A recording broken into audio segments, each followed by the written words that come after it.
एक अंधे बच्चे की कहानी। वंशी को अपनी एक आंख खराब होने का दुख न था, क्योंकि वह सोचता था कि इस संसार में और भी बहुत से लोग हैं जिनके अंगों में कोई न कोई खराबी है। आज तक किसी ने न तो मोहल्ले में और न स्कूल में ही उसे चिढ़ाया और न कोई उस पर कभी हंसा था। उनके व्यवहार से ऐसा लगता था जैसे उसकी दोनों आंखें सबकी तरह सलामत हैं और वह सबके जैसा ही है। लेकिन जब से सतीश ने उसकी कक्षा में प्रवेश लिया था, वंशी को लगने लगा कि उसके साथ अन्याय हुआ है।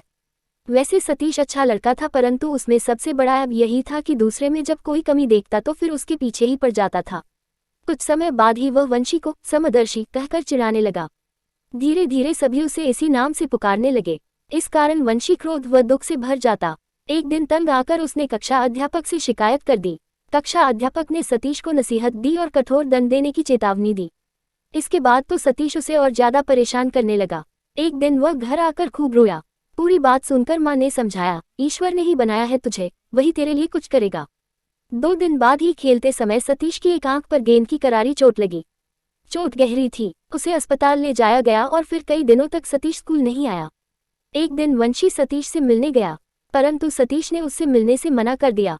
आंख में थोड़ी राहत मिलते ही वह स्कूल चला आया। उसकी घायल आंख पर अब भी पट्टी बंधी थी। कक्षा के बाहर बरामदे में खड़ा वह अपने साथियों को आपबीती सुना रहा था। वंशी चुपके से उसके पास जाकर उधर खड़ा हो गया जिधर आंख पर पट्टी बंधी थी। फिर आहिस्ते से कान के पास मुंह ले जाकर बोला, क्यों भाई, नजर तो आ रहा हूं ना? मैं हूं तुम्हारा दोस्त वंशी, तुम्हारे शब्दों में समदर्शी। सतीश गुस्से से बोला, समदर्शी जो है वही रहेगा। 2-4 रोज में पट्टी खुल जाएगी, फिर देखना कि समदर्शी कौन है। दूसरे दिन वह स्कूल आया तो उसकी आंख पर पट्टी न थी। आंख बुरी तरह लाल थी, असहनीय दर्द होता था। मम्मी ने समझाया भी था, लेकिन वह न माना था और पट्टी फेंककर स्कूल चला आया था। सतीश के साथियों ने उसको कहा, गजब किया तुमने सतीश, इतनी जल्दी आंख पर से पट्टी उतार दी। कुछ हो गया तो? सारा दिन उसने बेचैनी में गुजारा। दर्द से बेहाल सतीश घर जाते ही बिस्तर पर चित हो गया। उसे कुछ होश न था। कब मम्मी पापा आए, कब डॉक्टर को बुलाया, कब आंख पर वापस पट्टी बंधी, उसे कुछ पता न था। डॉक्टर अंकल उसके पिताजी के गहरे दोस्तों में से थे, इसीलिए शायद पिताजी को डांट रहे थे, ख्याल रखना था तुम्हें। अब भुगतो, दुआ करो कि ऑपरेशन कामयाब हो। आंख की झिल्ली से खून रिस रहा है, जो बड़ा खतरनाक साबित हो सकता है। सुनकर सतीश डर गया। उफ, अब मैं क्या करूं? क्या मैं भी समदर्शी बन जाऊंगा? सब मेरी ही गलती है। मैं ही वंशी को तंग करता था।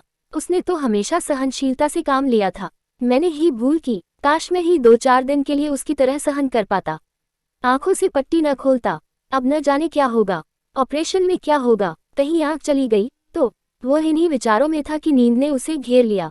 सुबह जब उसे अस्पताल ले जाने की तैयारी होने लगी तो वह मुंह से कुछ न बोला। ऑपरेशन हुआ और सफल रहा। डॉक्टर अंकल ने पापा को बधाई देते हुए कहा, अब तो 15 दिन पट्टी न खोलने देना। पापा हर्ष विह्वल हो कुछ कहने जा रहे थे कि सतीश बीच में ही बोल उठा, डॉक्टर अंकल, जब तक आप नहीं कहेंगे पट्टी नहीं खोलूंगा। जितने दिन सतीश की आंखों पर पट्टी बंधी रही वह विभिन्न विचारों में खोया रहा। समदर्शी अब उसे वंशी के नाम से याद आता था। जब आंखें स्वस्थ हो गईं तो वह स्कूल गया और अपने साथियों से सबसे पहले वंशी के बारे में पूछा। इतने में वंशी आता दिखाई दिया तो सतीश लपक कर उसके पास पहुंचा और उसे में भर लिया, मेरा अच्छा दोस्त, मुझे माफ कर दो, अब मैं तुम्हें कभी नहीं चिढ़ाऊंगा।